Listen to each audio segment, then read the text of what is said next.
it's always interesting when a show changes the dynamic between the characters. Now the kids know that Grunkle Stan knows, and he's been BSing them the entire time. He knew that they knew, but they didn't know that he knew that. So the dynamic has changed now. They can go to him with a problem. Now, they kind of, here's a clever thing they did. They kind of went back to the status quo by him making them promise they're not going to pursue this shit. They use it to defend themselves, but they will not go out looking for mischief. And then they lied and said, Dipper seems to be the one in charge of the mythology stuff. Like, Mabel is just kind of along for the ride, it seems. I still don't like that, but I guess that's the dynamic that those two have. But anyway, let me not get distracted.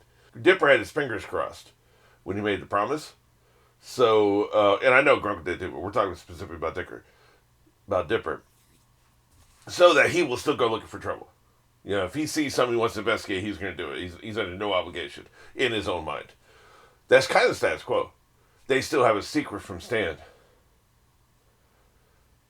So I realize that, just as I said, they kind of actually create the same status quo, but it is different, though. They can go to him with the problem. Hey, look, we were just defending ourselves. Can you help us? And he will. He won't be just blowing it off. You crazy kid with your crazy ideas, that kind of thing. So, we'll see if they, I was going to say, like, it annoys me when a show has, a character doesn't know something. So, they drag it out too long, way past when the character should know something. Buffy's mom doesn't know that she's a vampire slayer. Well, I'm not going to say exactly when, but clearly going into this, at some point she's going to find out. And they didn't take too long for that, so that was good. Over on Angel, detective, the blonde detective, I can't remember her name, but she didn't know he's a vampire. She eventually finds out. They don't take too long. The reason I stopped watching Lucifer was they took way too long for his partner to find out. And several times she found out and they took it back. And I was just done with it, man. It was too much of a bait and switch. So, I won't say specifically where, but like I lasted a long time. It's not like I quit in season 1. I lasted a really long time, but they just kept doing it and kept doing it and kept doing it. Not tell her. So I just gave up. And so you can carry the secret too far. It's the age-old debate. If none of us will ever be a showrunner, but it's the biggest problem that showrunners have. If you start the series with a secret between characters, when does the character find out? Because if they never find out, it's not very enjoyable. There's a long-running show that was really good, but most of the characters never found out the secret. That was not satisfying. There's another long-running show where the characters find out the secret in the very last episode. There's like one 10-minute scene where he knows the secret. And that's not satisfying. They waited too long. So, you have to tell the secret at some point. The audience knows that, and we know it. If you don't do it, the show's going to suck eventually. It's not going to be rewatchable. But if you do it too soon, the showrunners are afraid, well, we just destroyed the show. We changed the show. So, now, maybe people won't like it anymore. So, you can't do it too soon, but you can't do it too late. Knowing when exactly to do that probably would be if you knew exactly how many seasons. If you literally knew exactly how many seasons you were going to have, you could say, okay, we should do it 1/3 of the way through, or halfway through. If we get 6 seasons, let's do it at the end of season 3. That's the sweet spot, in my opinion. About halfway through. If it's 7 seasons, then you do it at the end of season 3. Not quite halfway through. That's what I would do. So, you have a lot of rewatchability, even if people don't like what happens later. I'm not through with Mad Men yet, but we kind of had a dynamic shift after the 3rd season. So, this can be true even for shows that aren't secretive, that don't have secrets. I think, from what I've been told, it was pretty obvious they knew this series was not going to last like 7 seasons. He wanted to quit after season 1. He didn't like showrunning. But apparently he grew to like it because he's doing inside jobs now. So he didn't quit showrunning forever. But I think this was all new to him. He didn't understand. Now he's learned the ropes and now he likes it. But it was probably clear that they knew that it wasn't going to be too long. So they had Grunkle Stan and the kids get on the same page at the end of season 1, which I think was the right choice, knowing you only have one more season. So I think that's the key problem. Moonlight, I don't remember how many seasons it ran, but I know that after they started having sex, it was just over. Yeah, the show went downhill and it was quickly canceled because it was just garbage. And a lot of shows since then have been afraid of that. But see, the problem wasn't that the two characters had sex. That was a coincidence. People took the wrong lesson from that. The problem was both actors started getting a lot of movies, so they had to miss time. And you couldn't have the show without them, so then they had an inconsistent shooting schedule, inconsistent release schedule.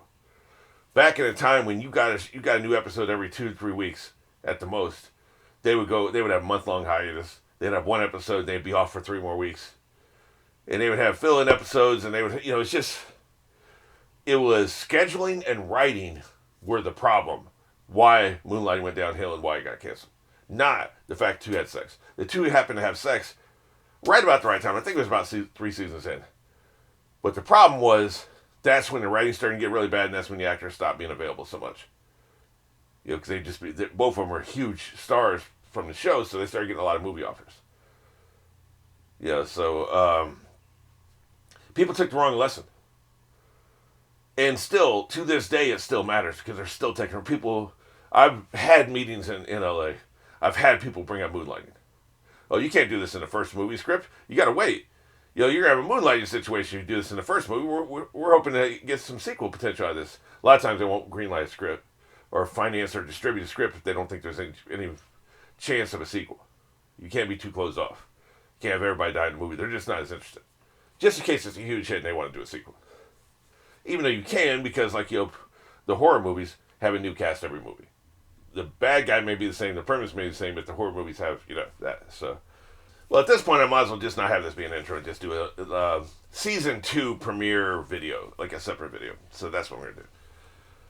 So that in mind, like I was saying though, I think people took the wrong lesson from Moonlighting, and so this has been an issue.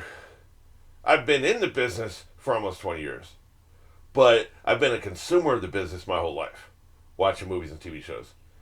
And that's another problem. You see people on the internet being like, well, this is like me as an industry person think this is the wrong argument. People say, well, writing a movie or producing a TV series is really hard. You should try it. That's like saying you can't know how good or bad food is unless you're a chef. That's wrong. As a consumer, we can judge. As a person who's eaten my whole life, I can tell whether a hamburger is improperly prepared. Whether it's raw or the ingredients don't work for some reason. Put egg. I know somebody probably has at some point put eggplant on a hamburger, but I'm not going to like it. I'm not going to enjoy that. Eggplant sucks ass. So, you can't do that. So, can I only say that if I'm a chef? No. I'm a consumer. So I've seen online where people complain, well, unless you've written a movie or unless you've been to produce a TV series, you can't criticize movies and TV shows. Yes, we can. We've been consuming them our whole lives. Of course we can. That's ridiculous. But having said that, it is very difficult. And there's so many demands on a TV show. There's so many demands. You got the network demands. You got the scheduling demands. You have budgetary demands. You have production schedule demands. It's just, there's so much pressure on you. And you have to put it out every so often. You have to have a finished script every couple weeks. You have to finish shooting an episode every 7-8 days. We're not talking about animation specifically right now. So, I can see where you can get lost in the weeds and you can make these wrong decisions. But see, the pacing decisions. When are we going to do this between these characters in the season? Those decisions are made before you're in your production schedule. Those decisions, say you start production of a new series in July, okay?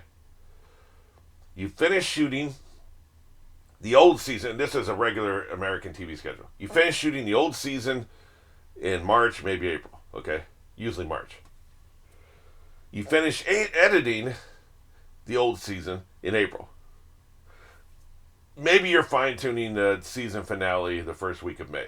A lot of times they're under the gun, The season finale is going to air May 21st. Maybe May 7th, you're putting the final touches. Every now and then they may do 1 or 2 tweaks the actual week of. I've heard of that before, of course. It premieres on Friday. On Monday, they're still tweaking one scene. Okay, whatever. But they're pretty much done.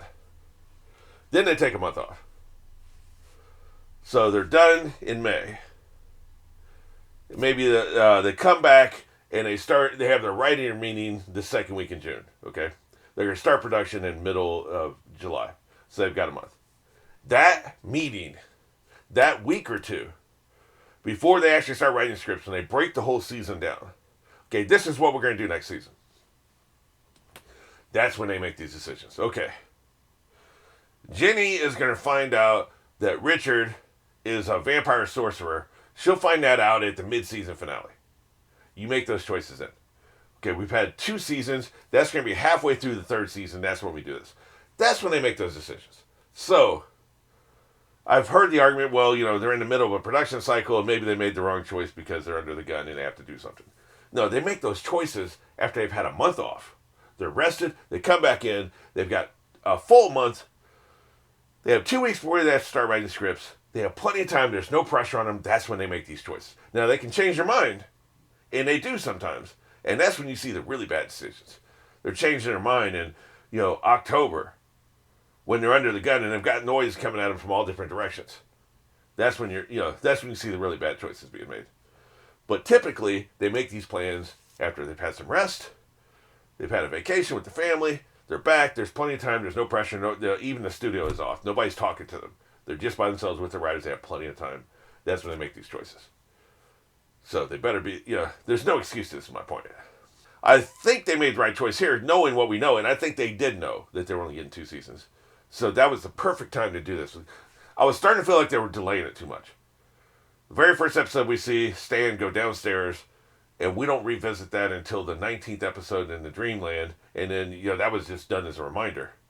And in the 20th episode, we finally see it. And then in the first episode of this season, we see more. So we're probably going to see a lot of it this season. So, and, the thing he was lying about, of course, Stan, was that, he's got what's happening in the basement. So, but the real lie that matters, that continues this secrecy dynamic between the two of them, is really coming from Dipper. So, all right, well, I've talked long enough. I'm going to go ahead and watch the episode now.